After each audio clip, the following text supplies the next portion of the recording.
About 6 months ago, I issued myself a challenge to see if I could turn a budget deer rifle into a long-range precision rifle for a budget of about $500. And adding to the complexity of the build, I could only use new sorts of gear that you could get from a local sporting goods store or an online retailer. I wasn't going to go out and try to get good deals on used match gear. And this is the result. This is version 1.0. And as you can see in the video here, it's actually pretty competent. I was able to shoot this in a 600-yard F-class match, and I posted a score of 497 out of a possible total of 600. Now, it's not a very high score, but considering that this is a $500 rifle, and it was really its first outing, I'm actually pretty happy with it. And here's what we're going to do. We're going to work on a version 1.1. We're going to take a look at the good things on this rifle, and we're going to evaluate some things that can be improved, and we're going to continue to work forward. So be sure that you subscribe to the Social Regressive to see what changes we continue to make on this rifle. If you like us on Facebook, you'll see some goodies behind the scenes. And then this playlist down here is for all of you who might have missed some of the past episodes where we did things like work on the trigger and install the various parts, do bedding jobs and all that to make this into the rifle that it is today. As we wrap up this version 1.0 build, let's take a look at the various parts, what they cost, what the total budget was, and some of the things that we can do to improve the rifle. The foundation for this whole build is the Savage Axis. This is not the Axis 2 with its nice AccuTrigger. This has the original really bad trigger. This cost $221.28, and I really have no fault with the action.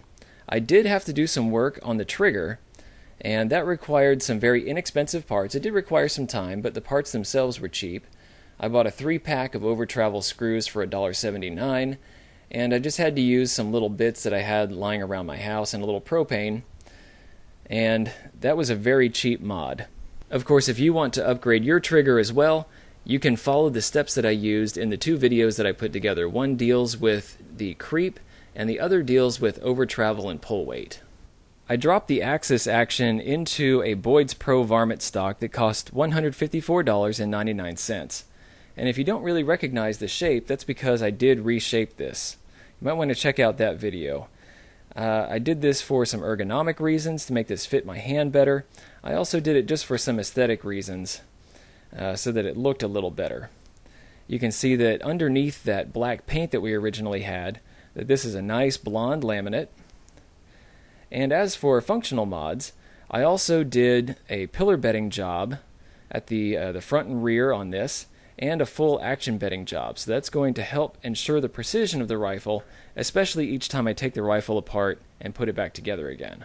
The pillars that I used were just steel spacers that you can get at your local hardware store, and a package of those cost $1.40. Sitting on top of the rifle is a Weaver base. This is number 506. This costs $13.94, and some Weaver rings. These are quad lock rings, and these cost $11.39. Pretty amazing prices for some parts that I actually quite like. I especially like these rings. I've used these before on my other rifles, and I do recommend them. They're very nice. Finally, we have the Simmons 44 mag 6-24 by 44 millimeter mil-dot scope. It has that reticle in the second focal plane, and this cost $99.99 delivered. So the total price on this build is $504.78.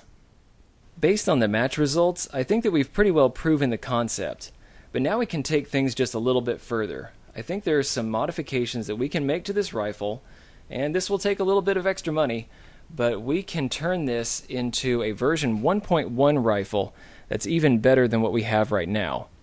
In my estimation, the biggest problem that this rifle has is the glass.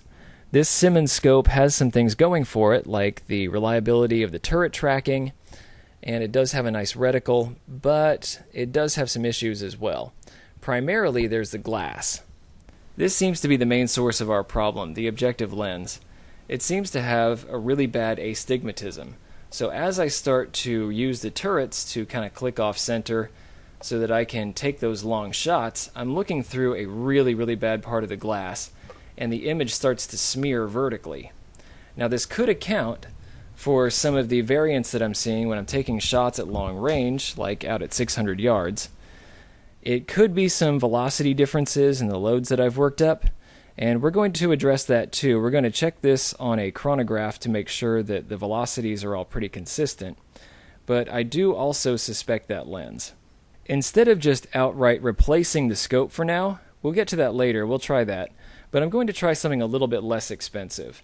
I was going to put on one of these 20 MOA bases anyway, so we'll just go ahead and see if this fixes the problem. If I can get an extra 20 MOA out of this Evolution Gunworks base, then we might be able to get in the sweet spot of the objective and still be able to use this cheap scope to take these long shots. We'll see how it goes. Next, we have some issues with the buttstock area. And first up, let's take a look at the comb here. This does not come up quite high enough for me to comfortably get my face into the stock and see directly through the ocular lens. And especially since we're going to be putting 20 extra MOA and boosting up the back end of this the scope, I'm going to need some kind of riser back here, so we'll figure that out. One of the biggest issues, however, has to do with the butt pad back here. And there are two things that we can fix. First off, the overall length of pull, which is measured from the back of the buttstock to the front of the trigger face, that is 14 inches, which is actually pretty darn good. A 14-inch length of pull is very nice from a stock. However, I do need 14.5 inches, so if I can get just a little bit of extra space back here, that'll be awfully nice. And we can take out two birds with one stone, because one of the biggest issues with this rifle is the comfort during firing. Some people were kind of making fun of me for complaining about 7mm 08 recoil, and what they weren't really taking into account is how thin this butt pad is. This has Boyd's own logo on it, and this is what comes stock with the stock when you buy it from the factory. And if you're going to buy a Boyd stock, I recommend you go ahead and upgrade to one of their Limb Savers or Pockmeyers, because this thing is terrible, especially when you are prone and the rifle has nowhere to go. You're not going to be moving, it's just going to be shoving into you. And this thing it's a very firm rubber, it's very thin, so each time you fire the rifle, it's like getting a punch. If you're shooting something like a 22-250 or a 243 or something like that, you don't have to worry about it. But for something in the more 308 range of recoil, yeah, this is going to hurt quite a bit. And thankfully, I have a fix for both of those issues. And it is this. It's a Pockmeyer decelerator. And this is going to add that extra depth that I need, that extra half inch or so. And it's also going to be a lot squishier. So when I'm firing this thing in the prone position, it should feel a whole lot better. It's going to prevent any bruising, and it's going to keep me from developing any kind of flinch while I'm firing. The final issue with this Boyd stock is just instability. This forearm is pretty well rounded on the bottom. It is not flat. And if you're going to be shooting a rifle from a rest, then you're going to want a nice flat area so that this can easily sit and you don't get any cant or any weird wobble when you're firing or before you're firing. And that was one of the issues that I was running into when I was in competition. I just really couldn't get this solidly planted. It was very easy for the rifle to twist and cant and kind of come off axis. So what I'm going to do instead is I replace the front QD stud that came on this thing. I took this one off, but I left this one on, and I will be using a bipod instead. I'm just going to cannibalize one that I have had on my 243, my varmint rifle, for a while. It's not very steady, but perhaps at some point we'll get something steadier on there, like a Harris, something that doesn't include any cant in it. There's just one last bit of equipment that I need for this rifle. In addition to that front bipod, which is going to help things out, I think, in the stability department, I am going to come up with some kind of rear bag for this. I was using a regular sandbag back here, and I wasn't able to really get super solid. I need something that's more like a competition rear bag that's going to allow me to easily adjust elevation back here and get a good height when I'm actually on the bipod. Upgrades and improved performance are on the way. Make sure that you stay connected so you can see what is effective and what is cost efficient.